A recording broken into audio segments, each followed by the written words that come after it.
अस्सलाम वालेकुम, मेरा नाम है निगर अब्बास और आप देख रहे हैं डीके मैथमेटिक्स।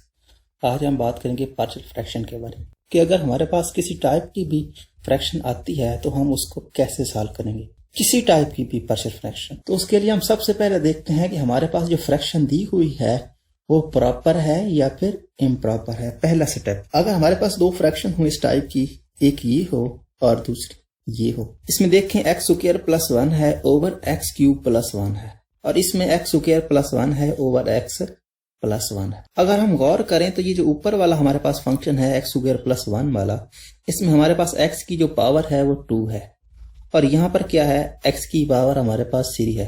तो उसका मतलब ये है कि ये वाला जो हमारी फ्रैक्शन है ये हमारी प्रॉपर फ्रैक्शन है और यहाँ पर ऊपर वाले एक्स की पावर जो है वो ज्यादा है और नीचे वाले की कम है। तो इसका मतलब ये हुआ कि ये वाला इम्प्रॉपर फ्रैक्शन है।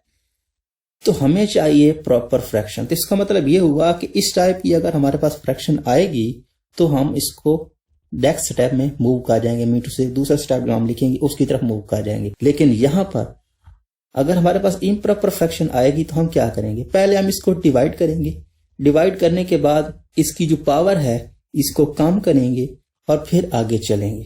ठीक है ना।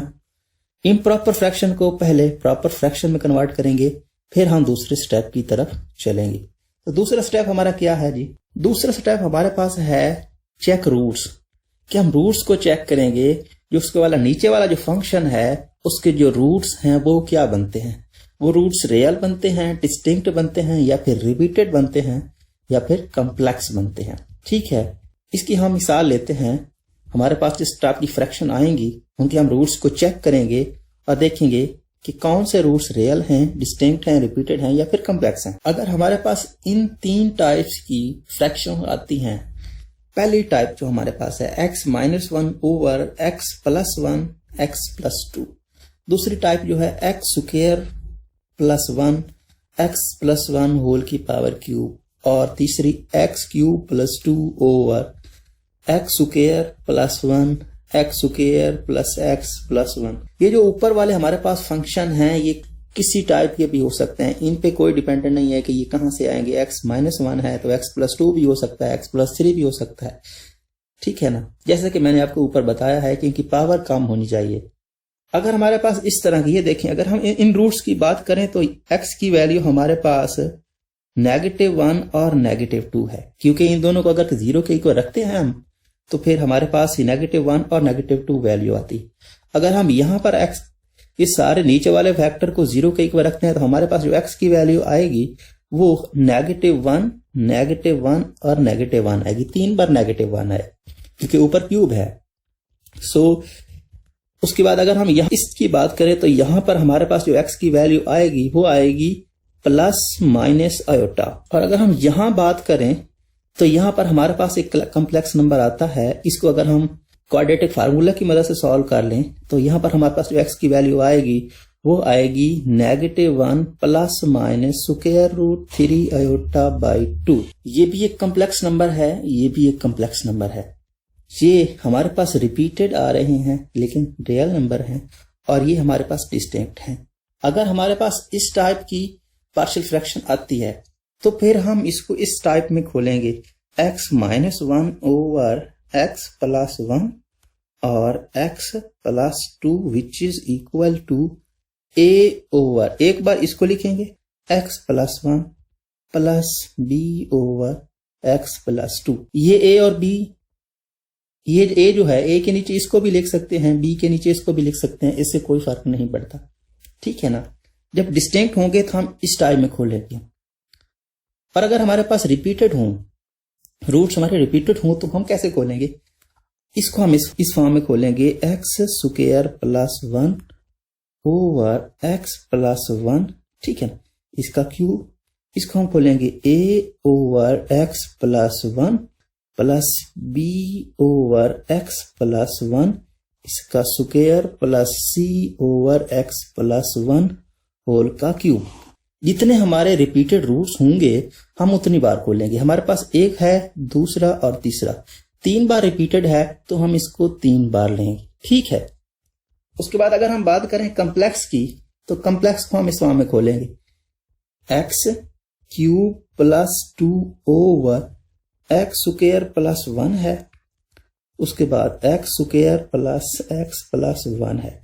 ठीक है ना, इसको हम इस फॉर्म में खोलेंगे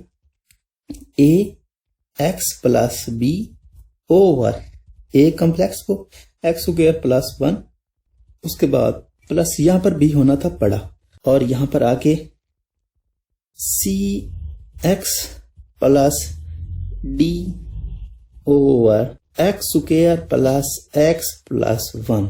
इस टाइम में अगर हमारे पास डिस्टिंक्ट आएंगे तो इस फॉर्म में खोलेंगे, अगर हमारे पास रिपीटेड आएंगे तो इस फॉर्म में खोलेंगे, अगर हमारे पास जो है कॉम्प्लेक्स रूट आता है तो इस फॉर्म में खोलेंगे। ठीक है ना, यही तीन फॉर्म हैं बेसिकली हमारे पास जिसको हम खोलते हैं। कभी कभी ऐसा भी हो जाता है कि हमारे पास जो है ना ये जो फॉर्म है ये आपस में कंपोजिट हो जाती हैं। जिस तरह ये देखें, ये हमारे पास है ना, यहाँ पर कोई स्क्वायर आ जाएगा, यहाँ पर स्क्वायर आ जाएगा, तो इसको हम किस फॉर्म में खोलेंगे? जैसे जैसे हमने इसको खोला है, ठीक है ना, अगर इस पर यहाँ पर स्क्वायर आता है, यहाँ पर इसकी पावर स्क्वायर में आ जाती है, तो फिर क्या करेंगे?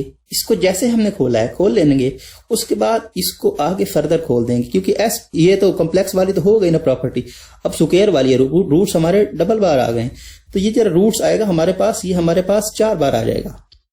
ठीक है ना, ये देखें प्लस अयोटा और फिर प्लस अयोटा, ये हमारा रिपीट करेगा। ठीक है, अगर स्क्वायर होगा तो उसके बाद माइनस अयोटा और फिर माइनस अयोटा, ये रूट भी हमारा अयोटा भी हमारा रिपीट कर जाएगा और नेगेटिव अयोटा भी रिपीट करेगा।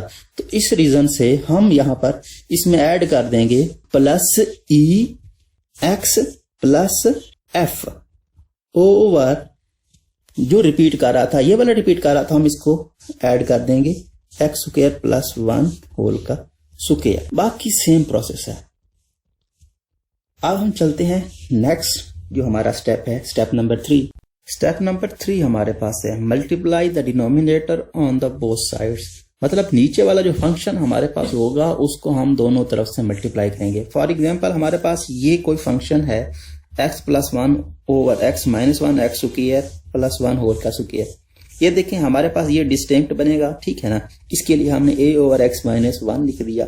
उसके बाद इसका हमारे पास कॉम्प्लेक्स रूट बनेगा, सो इसको हमने लिखा bx + c ओवर x² + 1, लेकिन ऊपर स्क्वायर है, तो इसका मतलब ये है हमारे रूट्स रिपीट भी होंगे, तो रिपीट होने की वजह से हम इसको एक बार और एक्सपेंड करेंगे, तो x² + 1 होल का स्क्वायर और ऊपर dx + e, हमारे पास ये इक्वेशन बनेगी। तो हमने क्या, ये हमारे पास है डिनोमिनेटर, तो डिनोमिनेटर में हम इसको सबसे मल्टीप्लाई करना है, तो मल्टीप्लाई करेंगे जी। अगर हम इस सारे फैक्टर को इन दोनों तरफ से मल्टीप्लाई करते हैं तो ये वाला तो कैंसिल हो जाएगा, हमारे पास सिर्फ और सिर्फ x + 1 रह जाएगा, क्योंकि ये मल्टीप्लाई होगा तो मल्टीप्लाई और डिवाइड कैंसिल हो जाएंगे। So which is equal to a। जब ये वाला फैक्टर इससे मल्टीप्लाई होगा तो x - 1 तो कैंसिल हो जाएगा, लेकिन ये वाला फैक्टर रह जाएगा, मीन टू से x² + 1 इसका स्क्वायर यहाँ पे रह जाएगा। उसके बाद प्लस bx + c है। ठीक है ना, bx + c है। अब ये वाला फैक्टर और ये वाला फैक्टर जब मल्टीप्लाई होंगे तो ये वाला फैक्टर नीचे है, ये वाला कैंसिल हो जाएगा, एक कैंसिल हो जाएगा, एक रह जाएगा, मीन टू से x - 1 रह जाएगा और x² + 1 भी रह जाएगा, स्क्वायर कैंसिल हुआ। उसके बाद यहां पर मल्टीप्लाई करेंगे तो यहां पर स्क्वायर वाला कैंसिल हो जाएगा सिर्फ, और x - 1 रह जाएगा। तो मतलब dx + e x - 1। ठीक है, ये रह गए हमारे पास। यहां तक हमारा जो तीसरा स्टेप है क्लियर हो गया। अब हम बढ़ेंगे चौथे स्टेप की तरफ। चौथे स्टेप में हमने देखे थे जो रूट्स जो हमने फाइंड किए थे, रियल थे या फिर डिस्टिंक्ट थे, रिपीटेड थे। ठीक है ना, तो सबसे पहले हम जो रियल रूट्स थे हमारे उसको हम देखते हैं। तो रियल रूट्स हमारा सिर्फ और सिर्फ एक है और वो है x - 1। तो रियल रूट्स को हम इस पूरी इक्वेशन में पुट करते हैं। हमारा रियल रूट्स था x which is equal to 1। ठीक है ना, अगर x - 1 को 0 के इक्वल रखते हैं तो हमारे पास x की वैल्यू 1 आती है। सो 1 को हम पूरी इक्वेशन में पुट करते हैं और किसी कांस्टेंट की वैल्यू को फाइंड करते हैं। यहां पर 1 + 1 विच इज इक्वल टू 2। ठीक है ना, और ये 1 का square 1 + 1 which is equal to 2 और 2 का स्क्वायर 4। ठीक है ना, 1 + 1 2 का स्क्वायर 4, ये 4a हो गया। ठीक है, ये प्लस अब ये 1 - 1 विच इज इक्वल टू 0, सो 0 सारा को 0 कर देगा। ठीक है, उसके बाद अगर हम यहां की बात करें तो x1 - 1 which is equal to 0, 0 ये सारे फैक्टर को 0 कर देगा। तो इसका मतलब ये हुआ 0 + 0। सो a हमारे पास आ गया 1/2। ठीक है, a हमारे पास क्या आएगा 1/2, क्योंकि देखिए 4 इधर डिवाइड होगा तो 2/4, सो 2 से कैंसिल 1/2, ये हमारा a है। अब हमारे पास कोई ऐसा रियल नंबर नहीं है जिसको हम पुट करें कि देखे ना, यहां पर ये जो रूट्स निकले थे ये हमारे पास अयोटा में निकले थे, अयोटा फिर अयोटा फिर नेगेटिव अयोटा फिर नेगेटिव अयोटा, ये 4 रूट्स थे और चारों के चारों कॉम्प्लेक्स के थे। तो कॉम्प्लेक्स को हमें नहीं देखना, सिर्फ और सिर्फ रियल रूट्स को देखना था, रियल रूट्स को ही पुट करना। तो रियल रूट्स को एक ही था, हमने उसको पुट कर दिया। अब हम क्या करेंगे, अब हम इन सबको मल्टीप्लाई करेंगे और हमारे जो कोफिशिएंट होंगे x के उसको हम कंपेयर करेंगे। लेट्स से हम इसको मल्टीप्लाई कर देते हैं, ये तो हमारे पास x + 1 ही रहा, ये हो गया a इंटू, इसका हम स्क्वायर का फार्मूला खोलेंगे तो x⁴ + 2x + 1। ठीक है ना, और ये हो गया प्लस bx + c, और इनको हम मल्टीप्लाई करेंगे तो क्या होगा, ये होगा x³। अभी भी हमारा जो मल्टीप्लीकेशन में पार्ट है ये रहता है, तो इसको हम मल्टीप्लाई कर लेते हैं फिर से, x + 1 और ये हो गया a इंटू x⁴ + 2x + 1, यहां पर प्लस। अब हमने सबको मल्टीप्लाई कर लिया है, तो मल्टीप्लाई करने के बाद हम कोफिशिएंट कंपेयर करेंगे जिसमें हमारे पास x की पावर सबसे ज्यादा होगी। तो अगर हम बात करें तो यहां पर पूरी हमारे पास जो इक्वेशन है इसमें हमारे पास सबसे बड़ी पावर x की है और x में 4 की। तो सबसे पहले हम कंपेयर करेंगे x के कोएफिशिएंट, इसकी पावर 4 है। ठीक है ना, तो इसमें क्या है, यहां पर तो कोई ऐसा टर्म है नहीं जिसमें हमारे पास x की पावर 4 हो, तो उसका मतलब ये है 0। उसके बाद यहां पर क्या है, सिर्फ एक टर्म ये है और दूसरी टर्म ये है और पावर 4 वाली कोई नहीं है, तो इसका मतलब ये हुआ a + b। हम सिर्फ कोएफिशिएंट की बात कर रहे हैं, ये वाले जो उसके साथ मल्टीप्लाई हो रहे हैं, तो a मल्टीप्लाई हो रहा है x की पावर 4 के साथ और b मल्टीप्लाई हो रहा है, तो इसका मतलब a + b। a की वैल्यू हमारे पास कितनी है 1/2। So in this way b which is equal to -1/2, क्योंकि ये तो 0 है, सो -1/2। इन दिस वे अब हम इससे कम करेंगे, मीन टू से अब क्यूब की बारी है तो क्यूब करेंगे, तो क्यूब यहां पे नहीं है, सिर्फ और सिर्फ यहां पे क्यूब है, उसके बाद ये क्यूब है और कोई क्यूब नहीं है यहाँ पे, तो क्यूब यहां पे तो नहीं है, 0 हो जाएगा। ठीक है ना, 0 हो गया। उसके बाद यहां पे क्यूब है ये, तो -b आ गया, उसके बाद यहां पे है तो +c आ गया और क्यूब नहीं है।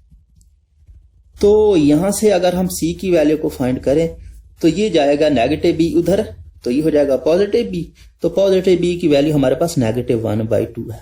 सो इन दिस वे हमने c की वैल्यू फाइंड कर ली।